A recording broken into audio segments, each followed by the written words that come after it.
Hey guys, welcome back to the channel. Today I want to talk about an aspect of mixing electric guitars that comes up quite a bit in my work, especially in worship music, and that is how to give similar sounding guitar tones a place to sit in your mix. One of the things I've really enjoyed in worship music in the last few years is how big and lush guitars have gotten, especially with artists like Bethel Music and Jesus Culture. They have this really cool way of layering together 2 or 3 guitars to create one giant guitar sound. Mixing these parts together takes a little bit of TLC, and I want to show you a couple of ways that you can achieve this. We have a pop track here by the worship group More Than a Song, and these guitars were masterfully played and recorded by David Hislop of Bethel Music. Let's take a listen.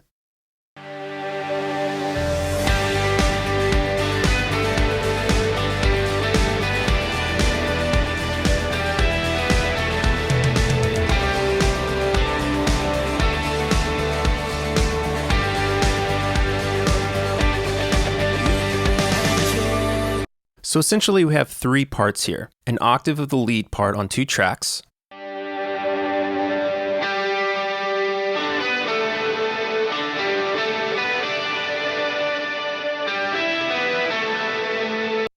some nice big raked out diamonds,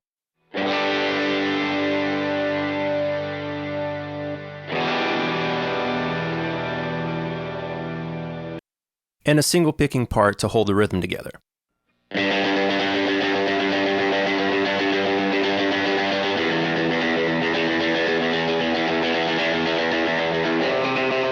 And because David has such a great understanding of engineering and recording electric guitars, they are in perfect phase with one another, which we can see if we zoom way in here.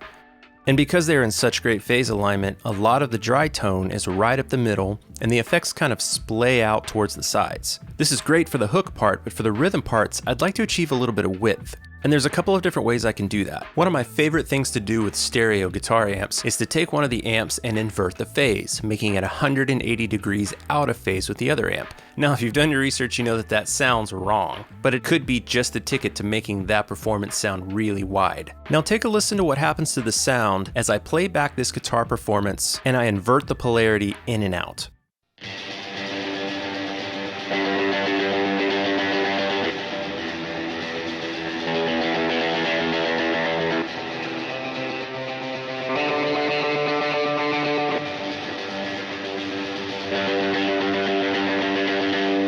Did you hear how when I made one of the amps out of phase, the whole image got a lot wider? It's a really simple move, but listen to how much real estate the hook now has in the middle, while the rhythm guitar is pushed out to the sides.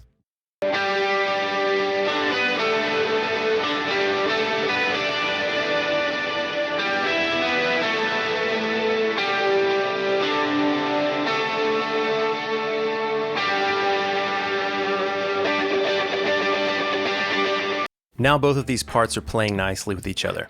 There is one caveat. You have 2 amplifiers that are perfectly in phase. Now you have made one out of phase, which means if they were to get summed to mono, there would be a pretty substantial volume loss. If this song gets played back on a system that only has 1 speaker, this part will be much quieter than in a stereo playback. This being a supporting part, it's probably not going to make or break your mix, but it's still something worth keeping in mind. Now listening to the rake parts, you're going to hear the same phenomenon of the meat and focus of the guitar sound in the middle of the image, and the effects more out to the side, but it's going to be more dramatic this time because the part is so much sparser than the picking part.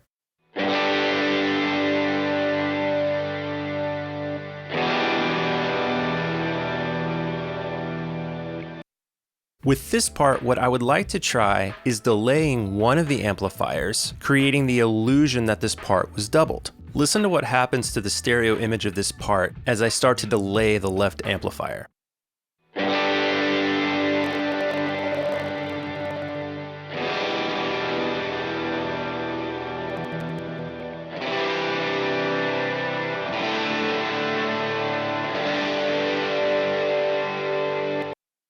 It almost sounds like the same part was doubled, and we panned one to the left side and one to the right side. I'm going to play this again, and I'm going to bring some of the delay back so that the effect is not so dramatic.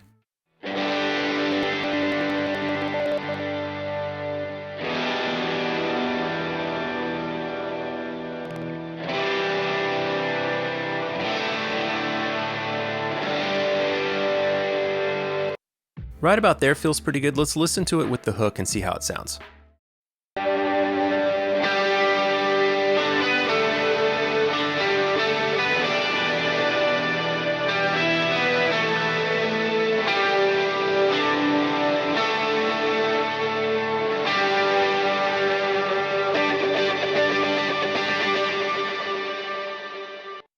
I really like that. It almost sounds as if the rakes are bookends and there's a nice big spotlight being shown on the hook, which is exactly what we want at this point in the song. Now let's listen to all the guitar parts in context with the rough mix.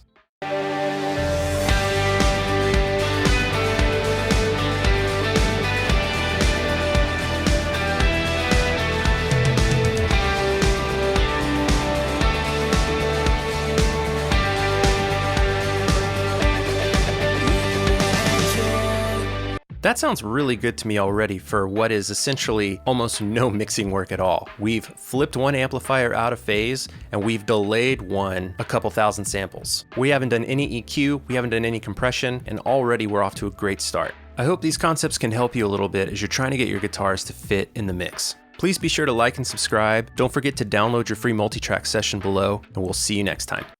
Did you find this video helpful? Then hey, watch more videos! There's one here, and another one here. And subscribe to the channel if you haven't already, and comment below if there's something you'd like to see on the Worship Recording Project.